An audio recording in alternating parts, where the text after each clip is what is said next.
Good afternoon and welcome to The Problem with Being Awake. My name's Ben and I shall speak to you as long as you choose to listen. So I'm going to talk about the trans issue, and from just a point of factual route. Okay, things that people should know. So it's not a new phenomenon. It's been studied in the Netherlands and Belgium extensively for over 35 years. And in that study, the highest percentage of people estimated to have had gender dysphoria, which is the feeling of being in the wrong body in terms of male versus female. That's what gender dysphoria is. It's not about all the other genders that people make up. It's simply male versus female. And 85% of people, when the trans people fought for the rights to change sex, the study started, and 85% of people, because they had to be 18 to do it, 85% stayed in the same body and almost exclusively entered same-sex relationships. So the confusion they were having was that they were gay, and so trans surgery wasn't their option in the end.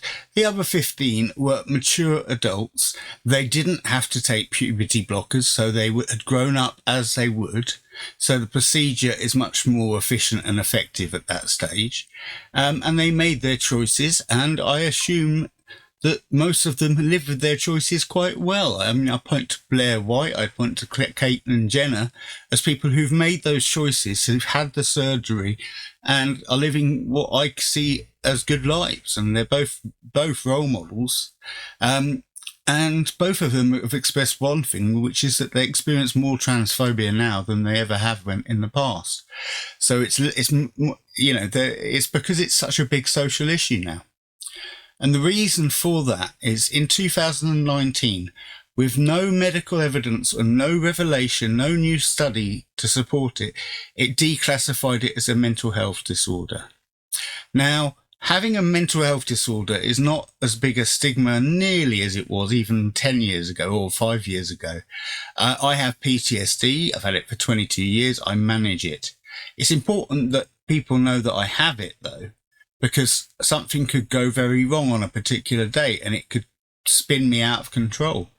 And you could have a psychotic disorder, perfectly manageable by pills, but it definitely, then those pills become a legal compulsion to take, and that has to be managed as well. You can have anxiety disorders, you can have panic disorders, depressive disorders. All of this is mainstream and lots of people suffer from them. And in terms of the minor trans surgeries that have been happening since the WHO declassified it, in that 5-year period, that's where we invented gender-affirming care, put queer studies and gender studies and drag queen story out into our schools and started conditioning our kids to it. Up until this point, and it's still the same fact, the highest estimate was 0.004% of the population had gender dysphoria, and 85% of them, given therapy and time, chose to stay in the same body. And now I will give a low estimate of 1% of people identify as trans. That's not possible, and that's not scientifically possible. It's only psychologically possible in two ways.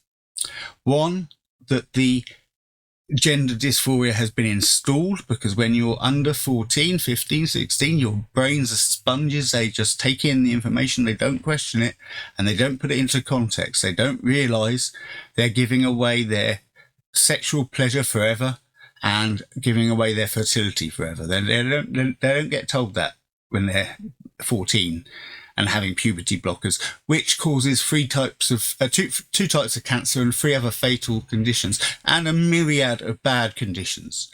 So the best you're going to come out of if you've had puberty blockers is not a hell of a nice life.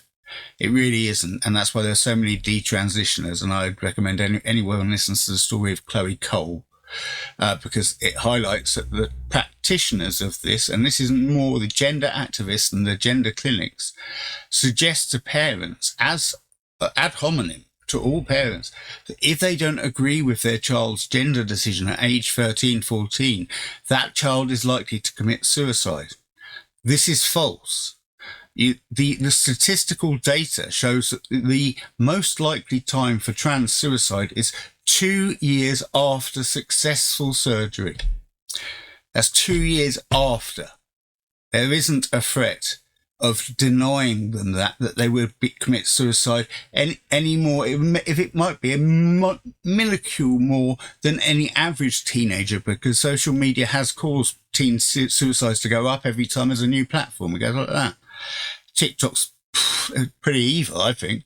But the Haas report in Britain came out and it showed that this was experimental surgery, very poorly researched, very poorly done. Only 1 in 2 is successful, and we accept 1 in 14 necessary medical procedures to fail as a baseline. And we don't want that, obviously, but that's our baseline. And this is an elective procedure done on minors now as a majority.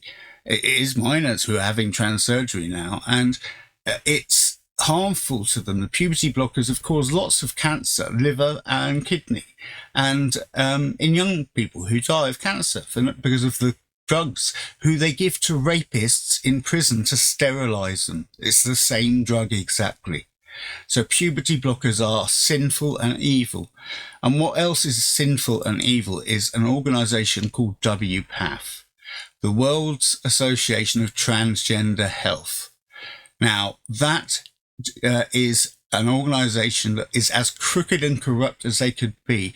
One of their 12 directors has a fetish for cutting off young boys' privates.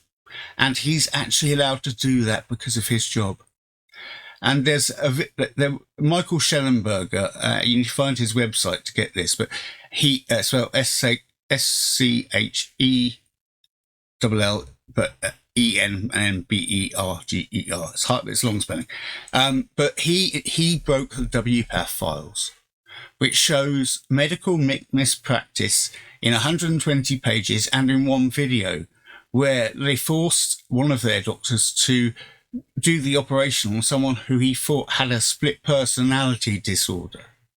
And in terms of the minors that do transition, there is almost always another underlying mental health disorder that comes with it. But also autism often, ADHD sometimes, often depression and anxiety. And as the previous data showed, if it was raised to 18 as it is now in England, hopefully stays there, then 85% of people will not transition. But if you leave it to people at school some are doing it to be accepted, to find common ground, to get, friends. And some are doing it maliciously to get into women's sports and girls' bathrooms. But the Haas report was it's a 4-year report. It is the most extensive study on the harm that gender surgery is doing to minors. And it's undeniable. Anyone can access that online. The Haas report from the UK and the WPATH leaked files by Michael Schellenberger.